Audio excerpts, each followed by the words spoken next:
Hi, Assalamualaikum. My name is Auni Shazana binti Zaha and my metric number is 23DBT19F1035. Today, I will be running the next lab, which is bacteria identification.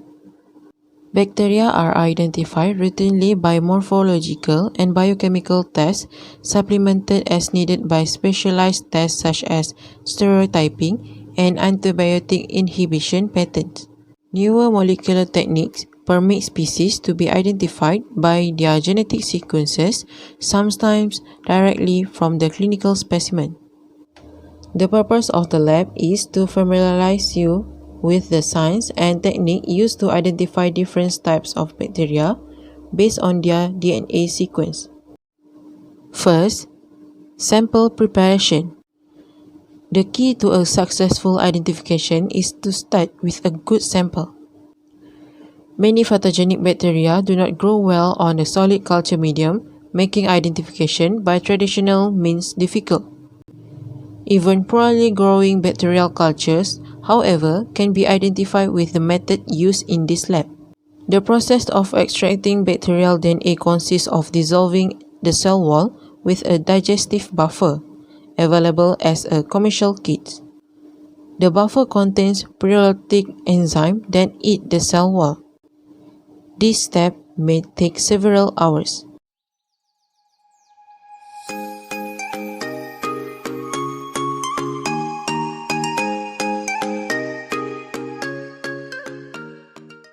Since we will be using other enzyme in the next step, we need to get rid of the pyrolytic enzyme before we can proceed. The enzyme are denatured by heating the sample in the water bath at 100 degrees Celsius. Next, the cellular debris is spun down in the centrifuge and appears as a solid deposit at the bottom of the tube. The DNA is contained in the supernatant, which is then transferred to the PCR tube.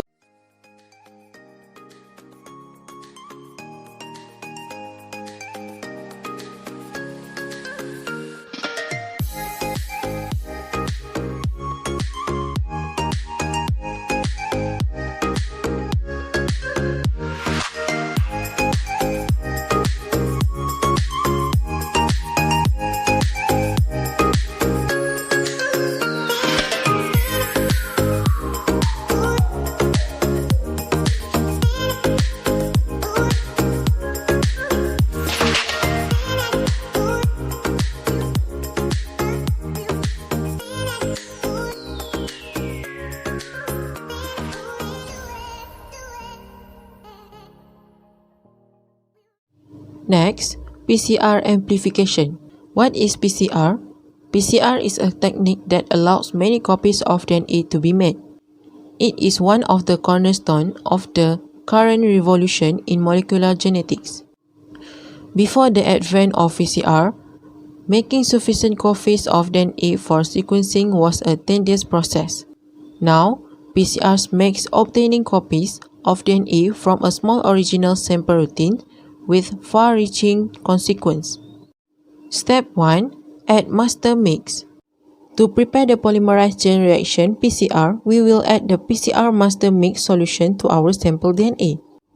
The PCR master mix solution contains water, a buffer to keep the mixture at the correct pH for the PCR reaction, and large quantity of 4-nucleotide adenine, cytosine, guanine, and thymine. At the same time, as the test reaction will be prepared negative and positive control reaction. Instead of the sample DNA, the positive control reaction contains positive control DNA, while the negative control reaction contains sterilized deionized water.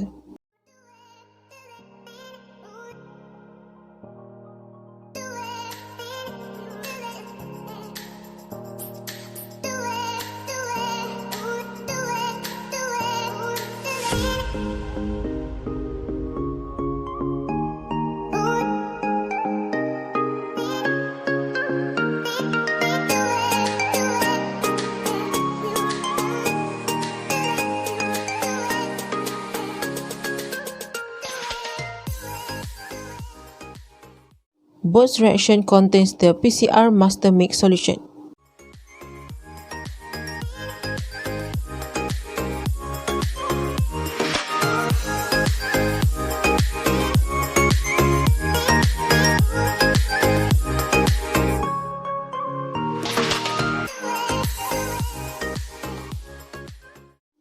Next, run the PCR. Once the reaction tube are loaded onto thermocycle, the automatic process of DNA replication starts. The machine used in this lab has readouts that describe what is happening.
After that, purify the PCR product.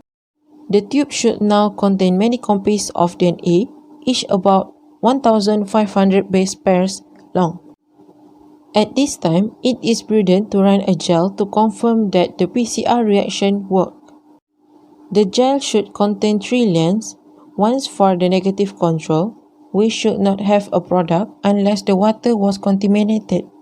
Another for positive control to make sure that the PCR itself works, and the last lane for the sample. Running a gel is actually one of the methods of purification. Once the PCR product is in the gel, we can cut out the band corresponding to the PCR product and isolate the DNA from the gel.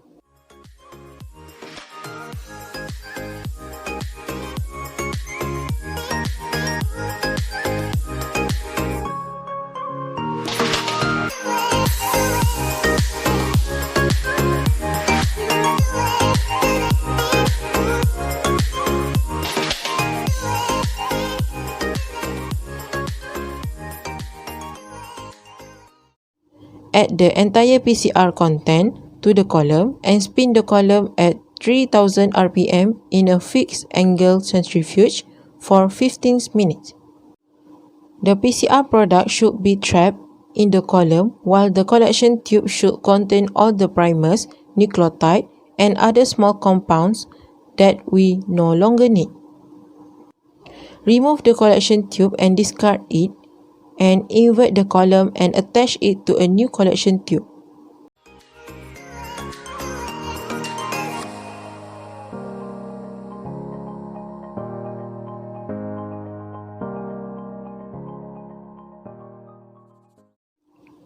Add 50 microliter of buffer to invert column. This step should loosen the DNA from the column into the collection tube. Spin the invert column at 3000 rpm for 2 minutes to collect the sample in the collection tube.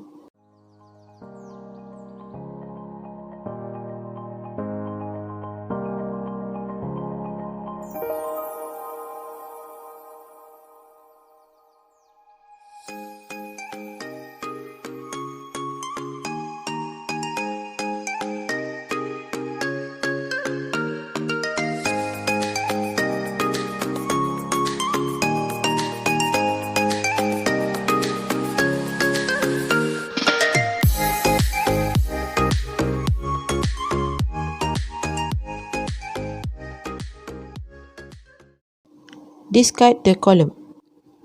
The final collection tube should now have many pieces on 1500 BP long DNA with a very small amount of longer DNA strand.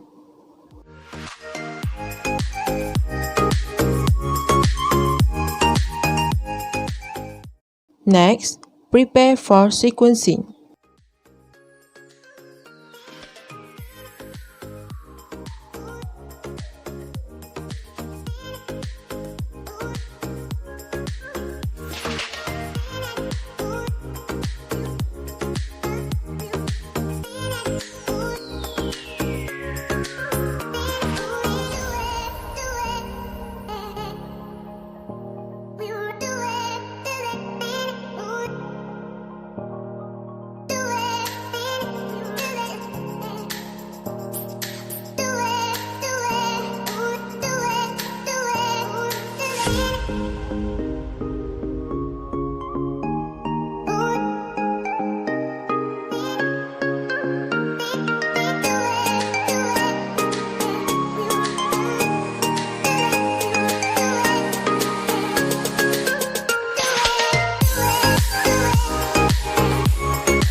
Last but not least is DNA sequencing. From the last step, we have 12 tubes that contain the final PCR products, a mix of DNA pieces of variable length. All DNA pieces in each tube start with the same primer, but end with a different nucleotide tagged with fluorescence marker. What remains to be done is to separate the individual DNA pieces and identify the end nucleotide.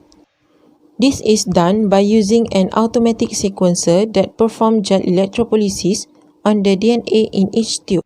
Gel electrophoresis is a method to separate molecules based on the difference in size. The sequencer used in this lab has a thin capillary tube attached at one end to a shrink machine that contains a buffer solution. The tube is filled with the buffer solution and the other end inserted in one of the tube containing of the DNA pieces. Then, an electric current is applied so that the end of the tube is contained with the DNA has a negative charge and the shrink and a positive charge. The answer is Bartonella Hasselé.